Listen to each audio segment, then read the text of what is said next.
Joel Osteen, thinking that it will be the easy way out.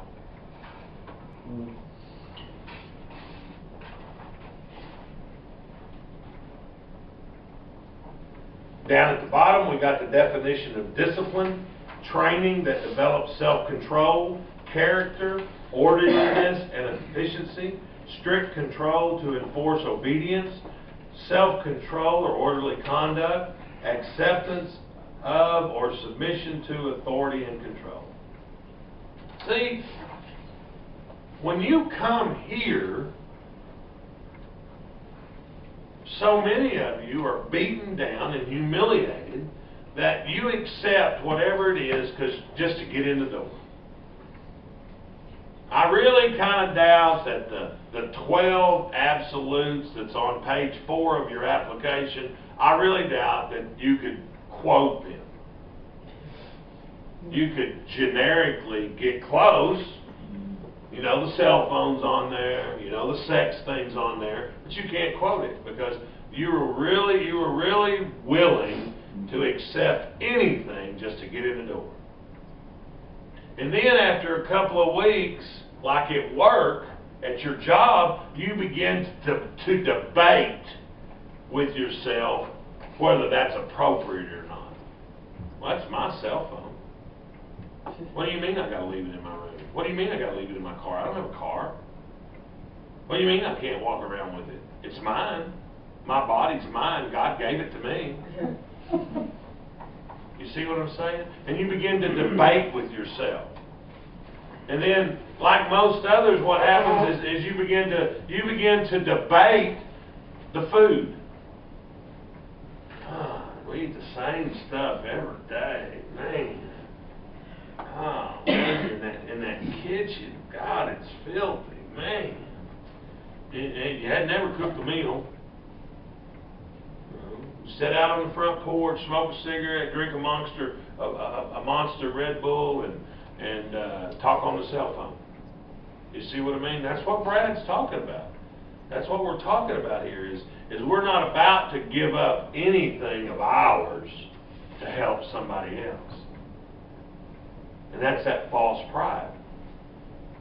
That's that I deserve complex. You see what I mean? Now, I'll give you a good example, and I certainly don't want to embarrass Perry, you know, or anything, but I was trying this morning to give Perry some suggestions. And, you know, from all the remodeling that we've done and everything that we've tried, I was explaining to him that these door frames, these metal door frames, that they're I don't know who manufactured them, don't care, but we've never successfully taken one out and been able to reuse it again. Okay? It always gets twisted or bent or something because inside the metal is a 2x4. And you can't get the 2x4 out without, you know, because it snaps together around a 2x4. And we've tried, and I've had general contractors, and I said, well, take that door out and put that door over here, and then they come to me and say, I'm just going to go buy a door. I'm not going to fool with that. Okay. Well, Perry's got an idea of his own. And what I've learned by Perry over the last 2 or 3 weeks is that I got to just leave Perry alone. You can't interject anything in there. His mind's already made up. I see everybody's head shaking in the room just about. His mind's already made up. So there's no humility there whatsoever when it comes to certain things. You see what I'm saying? And so I'm just going to leave it alone. And then when he comes to me and says, I got to go to the store and get a new door frame, I've ruined that door frame, I'm just going to look at him and go, wow, this is deja vu. Because 100% of everybody that's tried to remove a door from one of your rooms has demolished it trying to remove it. Okay, now, but I have learned with great humility and humiliation that I can't change your mind. That you're going to do what you're going to do. And you're going to be your own disciplinarian, and you must be humiliated to learn anything. So I just leave you alone. You see what I'm saying? And that was what Christ did. That was what Christ did with Peter, if you remember.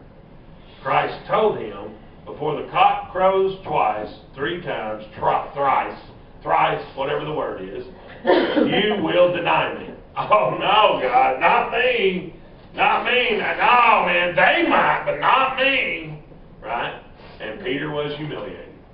And not only was he humiliated, he was humiliated in front of a pretty little old 17, 18-year-old girl. What it says. Young girl. Humiliated. Okay? So, and then it goes 3 or 4 days. Doesn't really say, 4 days, 5 days, and then what happened? Is that really you, Lord? Is that really you?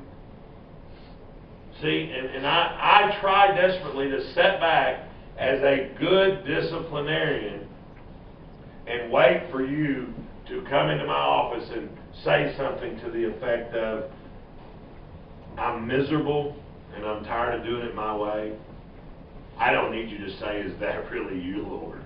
Okay? I don't really need to say that. Okay? I mean, it would be nice, if you wanted to, but you don't have to. Okay?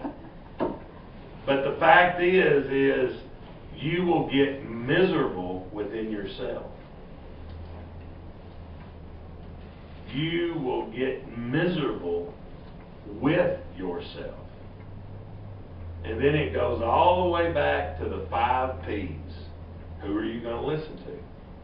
Your parents, the professor, the police, the probation officer, or the preacher.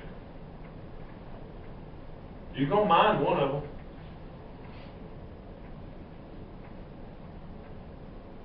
And most of them will all say the same thing, except usually the preacher. And most of them will always say, when you walk in, they'll always stick a finger in your eye and they'll say, I told you so. I told you. I told you not to do it that way.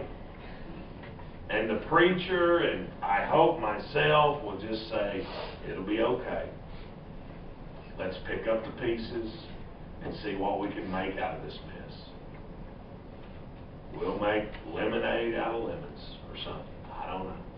You see what I mean? That is what you have to learn. Is the way you react to your next failure is what brings you closer to God or separates you from God.